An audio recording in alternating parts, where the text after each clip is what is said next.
Bueno, queridos patitos, vamos a tratar un tema controversial, como dirían en México. Pues vamos a hablar sobre el tema de la corrupción. La corrupción es un tema que suele ser de actualidad, pero normalmente se suele poner el foco en un lado y no se puede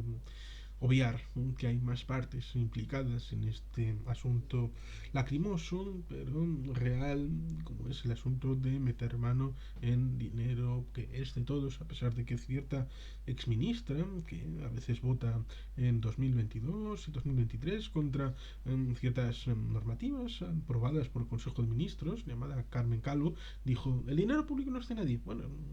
es de gente que pone su dinero en impuestos. Con lo cual, ahí tenemos un asunto importante. La corrupción es grave y hay que atajarla. Lo mismo que hay que atajar la economía sumergida y otros elementos como el abandono escolar y bueno, el tema de abordar unas infraestructuras válidas, sólidas, una administración honesta, pero digamos que vamos a ir al asunto mollar, que es quién es el culpable, el responsable, el líder, el dueño de la corrupción, el que manda, el que tiene el poder, como si fuera esto Grayskull. No, ¿quién es el dueño de todo esto? Del cotarro, el dueño de la finca. Pues normalmente hay tres patas a las que puede y debe contemplarse. Una es el responsable político, otra el funcionario y otra el corruptor. Podríamos decir el malvado empresario, pero a veces no tiene por qué ser empresario, sino un agente que tiene un interés en el ámbito de lograr favores y no lo hace por el circuito correcto. Y aquí entraría, como se dice en Colombia y en otros países de Hispanoamérica, o si no les gusta Hispanoamérica podemos hablar de la España de ultramar, pues les gusta hablar de captura de Estado. Captura de Estado que puede hablar de regímenes totalitarios de derecha, de izquierda, de arriba, de abajo, del frente, de atrás, porque muchos casos son retrocesos auténticos respecto a la ciudadanía y la sociedad y la forma de estructurar las naciones y los estados. En tanto en cuanto, mm, tratar de buscar fuera de la legalidad, fuera del circuito responsable, actitudes que puedan favorecer a particulares, ya sean personas físicas o jurídicas, esto es básicamente el hecho de la corrupción, sea material o inmaterial, sea de la vía pecuniaria o sea de cualquier otra, ya sea política o espirituosa. Por lo tanto, ciertamente, el último caso es el hecho de que debemos tener en cuenta que cuando no se evalúa el trámite funcionarial de la administración burocrática y no se evalúa el que está corrompiendo y simplemente ponemos aranceles al corrupto en la administración, es decir, al cargo público, al político, estamos incentivando el hecho de que haya mayor dificultad, pero digamos que habrá siempre la disponibilidad de el objetivo de ser permeable a esa influencia si no evitamos que se ejecute esa influencia desde esos ámbitos. Porque, como digo, el ámbito administrativo, sobre todo en España, vamos a centrarnos en el tema funcionarial. En el ámbito de España, desde las cesantías, donde ciertamente en el siglo XIX había cambio de gobierno cada X años y se llamó gobierno largo a uno de 4 años, gobierno largo, ¿no?, de O'Donnell, pues ciertamente era un cambio en donde desde el ministro, del presidente, desde la constitución, que se cambió un montón de veces, casi una decena de veces, pues hasta el último ujier, hasta el que estaba en la puerta del ministerio, todo el mundo cambiaba con cambio de gobierno y cambio de orientación estratégica de él mismo. Con lo cual ciertamente empezó a surgir la idea de los cuerpos especiales de la administración, unos que seguían trabajando con independencia de quién estuviera o no estuviera para garantizar un mínimo sustento laboral en la administración. Pero los tiempos cambian. Lo mismo que la garantía de formación para los integrantes de esa administración. Lo mismo que el obsoletísimo, muy súper mega obsoleto proceso de selección de la formación de los funcionarios. sobre todo los más administrativos, pero también en otros sentidos la idea de un examen estructurado respecto a leyes básicas, modos de funcionamiento, porque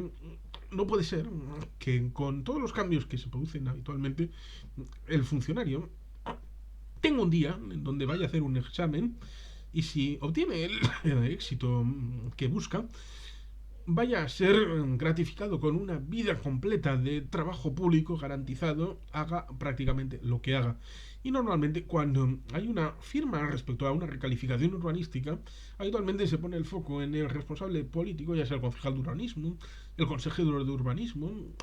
o el ministro de fomento, si es que hay algún asunto ligado a su ministerio, pero se olvidan de lo que suele ser habitual, que es que ha habido una firma de un funcionario que ha avalado con su firma ese hecho delictivo. Y no es tan posible la suspensión o eliminación de ese puesto de trabajo funcionarial como la eliminación del puesto de trabajo temporal del responsable político. Hasta el punto de que un alcalde de Portugalete, un funcionario, estando en la puerta de enfrente en una cafetería, le recriminó el alcalde que estuviera a horas laborales tomándose un café, en la típica situación de las 11 del mediodía, en la cafetería de frente, y le recriminó: sí, sí, tú haz lo que quieras porque yo soy un trabajador permanente. Tú, señor alcalde, eres un trabajador temporal de este ayuntamiento y tú no puedes hacerme nada. Imaginemos en un caso de corrupción. Normalmente se suele poner el foco en el político, pero no en el funcionario que es corrompido o es fuente de corrupción, haciendo una red clientelar que pues difícilmente es objeto de otra cosa sino de una investigación, de una sugerencia tal vez, de poner en finiquito el periodo laboral, pero al tener una exención superior a cualquier otra realidad, pues digamos que es algo fuera de la realidad actual, una burbuja en la que pescan los sindicatos para obtener afiliados seguros, porque su garantía de empleabilidad y de suministro de fondos desde el pecunio público a ese sindicato, sea el que sea, es algo que está más o menos garantizado en la permanenteidad del tiempo y la futuribilidad del puesto de trabajo.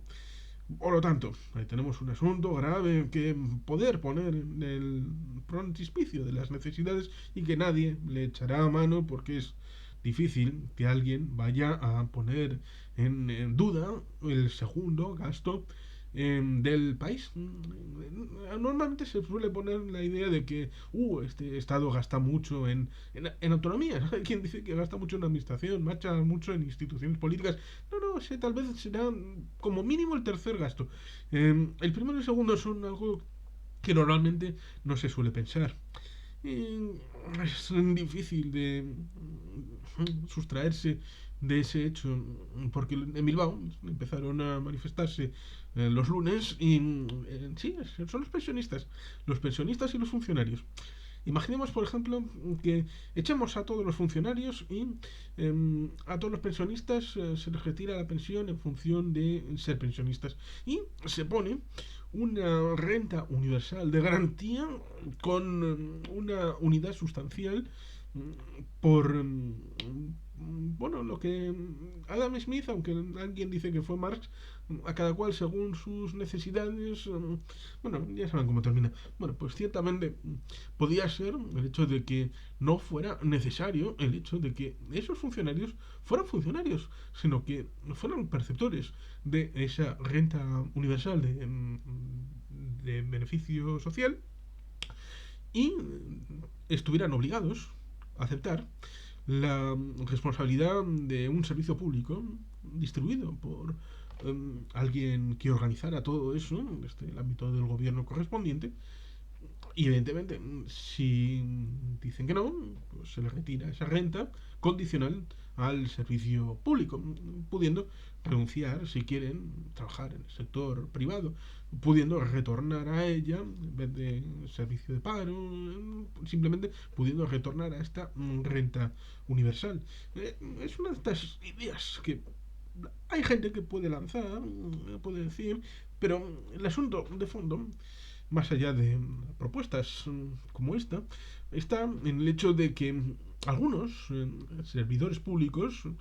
funcionarios, se tienen por encima del bien y del mal, se tienen más capaces porque tienen garantizado su puesto de trabajo, que es difícil que les pillen y en caso de pillarles el foco mediático va a ir al asunto político. A los funcionarios les van a tocar menos, salvo que tengan algún cariz político, si por el casual están justo en el ámbito de la administración que es de libre designación, es decir, en el cogollo de arriba, es decir, la espuma, el ámbito funcionarial,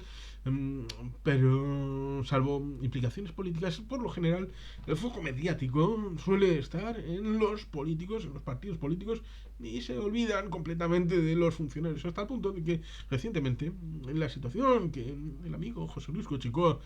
tuvo que sufrir, siendo el mismo funcionario, siendo consejero de Obras Públicas del Gobierno de Cantabria, el responsable de una trama de corrupción funcionarial en Cantabria estaba ligado mediáticamente al PRC,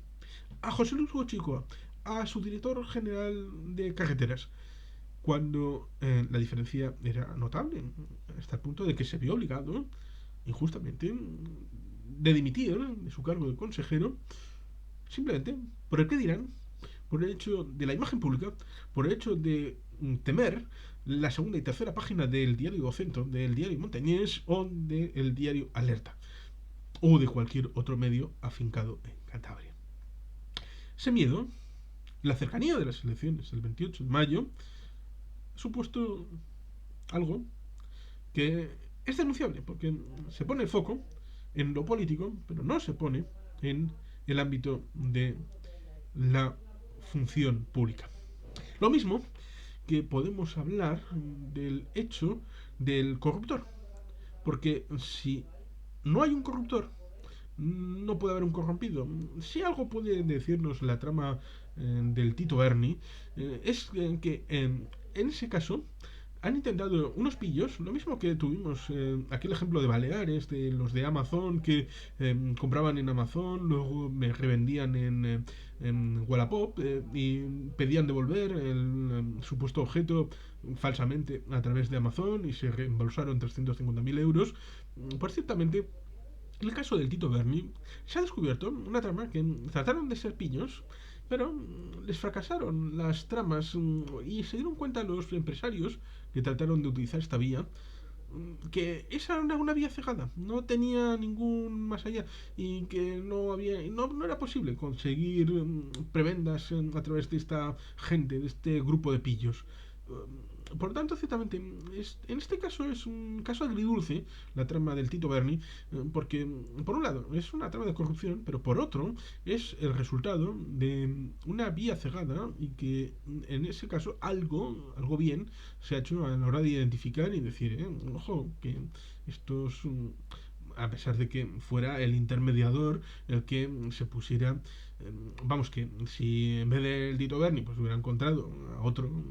presuntamente Ábalos con aquello del Cid Rodríguez, el aeropuerto de Barajas y todo aquello, pues presuntamente tal vez hubiera podido lograr mayor penetración y no haber dicho, mira que los que me he encontrado aquí son una panda de mataos que lo único que saben es hacer el tour por el Congreso y sacarse un selfie como si fuera Paletolandia. Pero más allá de esto, más allá de este hecho, está la circunstancia de que en altos vuelos, en casos de corrupción graves, ya sea en Valencia, con el caso, bueno, vamos a citar casos que son crossovers, en Masters Valencia, Masters Madrid, Púnica, Lezo, Gürtel, el caso de los ERE en Andalucía, un montón de este tipo de casos que se pone el foco en el corrompido, pero ¿dónde está el corruptor? ¿El que corrompe dónde está? Pues parece que está olvidado, porque parece que hay tramas donde hay dinero que llega de algún sitio para meterse en el bolsillo de los políticos. Mm, Pero ese dinero ¿de dónde sale? Claro, en muchos casos es absolutamente imposible permitir que se muestre la trama completa porque en buena medida aquellos que corrompen tienen acciones de medios de comunicación y evidentemente no van a poder permitir que se saque parte de su trama por ahí.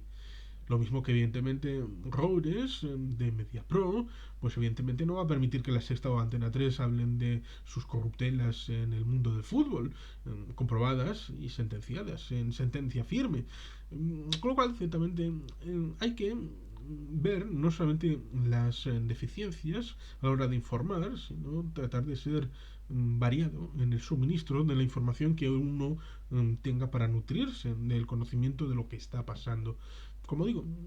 hay tres ámbitos en donde mirar en el ámbito de la corrupción, como es el corrompido, el funcionario que es imprescindible en toda la jugada y el que corrompe. Porque como digo, la mirada grande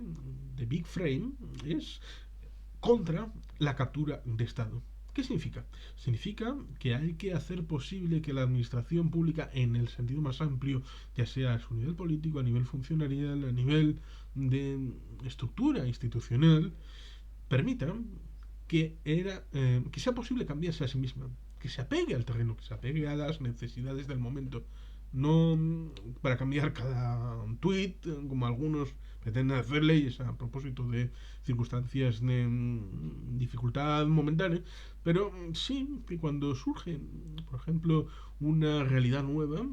como por ejemplo el asunto de los riders, el asunto de las criptomonedas, un montón de asuntos, se pueda bien en la institución correspondiente o bien elevar a la siguiente, porque no olvidemos que la institución europea está permeada a través de electos desde el Estado español, como puede ser el Parlamento Europeo, y a través de el Consejo de Europa, el Consejo de Ministros y el Consejo Europeo, digamos que a través de jefe de gobierno, los ministros del gobierno de España pueden hacer mucho para poner en valor su punto de vista, sobre todo cuando en la segunda parte del año 2023 técnicamente va a tener el semestre español, la presidencia que se entendía habitualmente como la presidencia de la Unión Europea, a pesar de que formalmente el presidente sea Charles Michel, el presidente del Consejo. Pues ciertamente tenemos un asunto importante en la que no puede sustraerse el hecho de que la forma de cambio electoral, político, social, económico, deba hacerse con normalidad, si es que hay que hacerlo. Que las propuestas puedan tramitarse y que sea mucho más difícil hacerlo a través de vínculos ilegales fuera del circuito que hacerlo a través de lobbies de presión bien controlados, entendidos por controlados no en el sentido que pueda tener un cubano o un soviético, no, o chino o japonés en la Segunda Guerra Mundial o nazi, no, entendidos como censados, que se sepa bien cuál es su actividad, que se sepa bien dónde es el límite que tienen para sus actividades, evidentemente con las limitaciones que he dicho, pero con la capacidad de obrar y de participar. Porque un lobby de presión puede ser un sindicato, una asociación, puede ser cualquier cosa que simplemente lo que quiera es exponer su punto de vista y que sean tenidos en cuenta. Un lobby de presión, pues, habitualmente tiene esa idea de el ogro que viene a hacer el mal. No necesariamente. Hacer eso, hacer posible que los cambios sociales, políticos, económicos en un país se puedan encauzar y viabilizar como se hace a través de las elecciones, pero unas elecciones cada 4 años. Y en teoría, la desvinculación con el mandato imperativo, que se produce especialmente ligado al Congreso de los Diputados, que tal vez esa normativa ligada a la Revolución Francesa está muy mal y hay que renovar la Constitución para eliminar el fin del mandato imperativo y poder reincorporarlo, porque sin el mandato imperativo es imposible vincular elector y elegido, sobre todo con el ámbito de las propuestas del censo que proviene de la circunscripción de la que he elegido y el programa electoral, para garantizar y soldar la necesidad de comprender que es un contrato legal del elegido para con el elector de cumplirlo o intentar cumplirlo y de luego presentar la rendición de cuentas. Pues esto está encaminado en esa idea de que la captura de Estado, para que unos pocos capturen las instituciones en beneficio particular, hay que eliminarlo. Y ese es el elemento de fondo para tratar de minimizar la corrupción. Además de transparencia, honestidad, seriedad en la gestión y sobre todo, como digo, y este es el mensaje de fondo, además de esta idea de ir a la eliminación de la captura de Estado, ver que no solo el ámbito institucional es el foco que debe de ponerse, que sí, que son responsables y además han sido elegidos, pero es que los otros dos, el funcionario y el corruptor, no ha sido elegido por nadie. Y precisamente por eso hay que ponerlo en el pie de igualdad a la hora del foco de quién es culpable en la gestión de la corrupción y la existencia de la misma. Y tratar de eliminarla para que no solamente no haya tentación de ser corrompido, sino que no haya nadie que tenga tentación de corromper a nadie. Ni para obra pública, ni para obra civil, ni para obra privada, ni para absolutamente ninguno de los ámbitos de la vida. Esta es la reflexión que quería trasladar en este April Fool, a pesar de que técnicamente no es Inglaterra, no estamos en el ámbito de la anglosfera y evidentemente tampoco esto es de coña, no estamos en lo que aquella película de los años 80 decía, coña marinera. No estamos en coña marinera, estamos en un asunto bien serio como es el tema de la corrupción y tratar de limitar al máximo, teniendo en cuenta un pequeño detalle que lo decía en un grupo de masocas y se me descojonaron la cara. Y es que la única razón plausible para tratar de justificar una forma radical de eliminación de la corrupción es quitar de la ecuación al ser humano completamente. Pero como no vamos a hacer salvaje maniobra, tan tamaño salvajismo, como es deshacernos de nosotros mismos, no vamos a hacer seppuku integral global, pues evidentemente habrá que sobrellevar el asunto de que los seres humanos somos perfectibles, somos difíciles de controlar, pero también hay que conllevar una sociedad en convivencia. Y por lo tanto, ciertamente lo que hay que hacer es limitar, minimizar y prevenir el evento de la corrupción. Y para eso, pues habrá que tomar medidas y actualizar siempre la situación legal a lo que la calle es. Un poco a lo que se decía en el periodo de la transición de el señor Fernando Onega y también el señor al que sabía como director de comunicación en Moncloa, como era Adolfo Suárez. Aquello de hacer legal en las instituciones lo que ya es legal en la calle. Esa vinculación es la que hay que estrechar y proteger y reforzar, la de elector y elegido, la del ciudadano y su representante, la de las instituciones y la del ciudadano, con una doble empoderación en donde haya vínculos que lo permitan para el checks and balance que dicen en Estados Unidos, controles y balances para una democracia más perfecta. Esta es la idea. Y sin más, queridos patitos, es que ricasco, agur bat, Betty Gilpien.